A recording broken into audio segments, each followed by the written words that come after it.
Bonjour à tous. Pour bien monter en puissance avant le prix de Paris qui se dispute ce dimanche à Vincennes, revanche du prix d'Amérique, eh bien on va pas aller au petit trot, on va au galop, on descend dans le Midi, prenez votre parasol. Ne prenez pas votre parasol parce que nos amis dans le Midi sont confinés.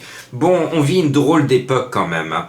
Bon, on va essayer de se passionner malgré tout pour se quinter au galop sur le sable. Au moins, il nous reste le sable pour se croire un peu en vacances, voire en confinement.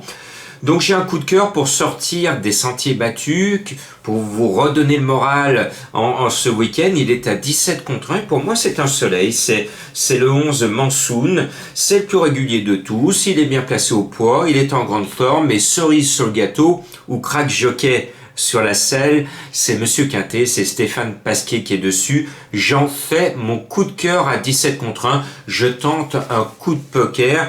On est à Cagnes, on se lâche, on l'a vu encore cette semaine à Cagnes, les chevaux à Bellecote se lâchent parce qu'ils ont été préparés, mais chut, on le dit pas. Donc je pense que lui, il peut faire la même logique, c'est-à-dire montrer une survaleur dans un quintet. Bon, le 3 Koshenko, lui, on sait qu'il a la pointure d'un gros quintet, on ne sera donc pas surpris de le voir à l'arrivée. Je l'aime bien et je ne le lâche surtout pas. Le 10 By the Way, alors, il souffle chaud et le froid, vent du nord, vent du sud. Quand c'est le vent du sud à Lyon, c'est la pluie qui arrive. Quand c'est le vent du nord, c'est le soleil. Donc j'espère que c'est le Mistral qui va souffler, que ce sera un Mistral gagnant pour le 10 By the Way. Moi j'ai bien envie de le repêcher parce qu'il avait quand même bien gagné son quintet cet hiver. Et sur l'impression visuelle qu'il m'avait laissée, je pense qu'il devrait se racheter et nous rembourser au passage, parce qu'on a perdu des plumes avec lui la dernière fois.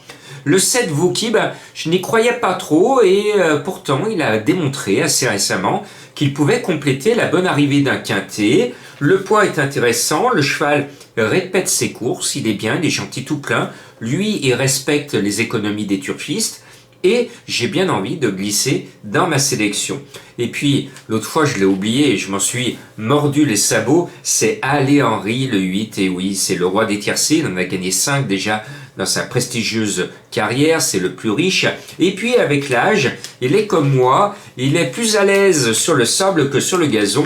Et dès qu'il voit le sable, il se croit en vacances et il court pour aller sur la plage. Cela tombe bien, à Cannes-sur-Mer, il n'est pas très très loin.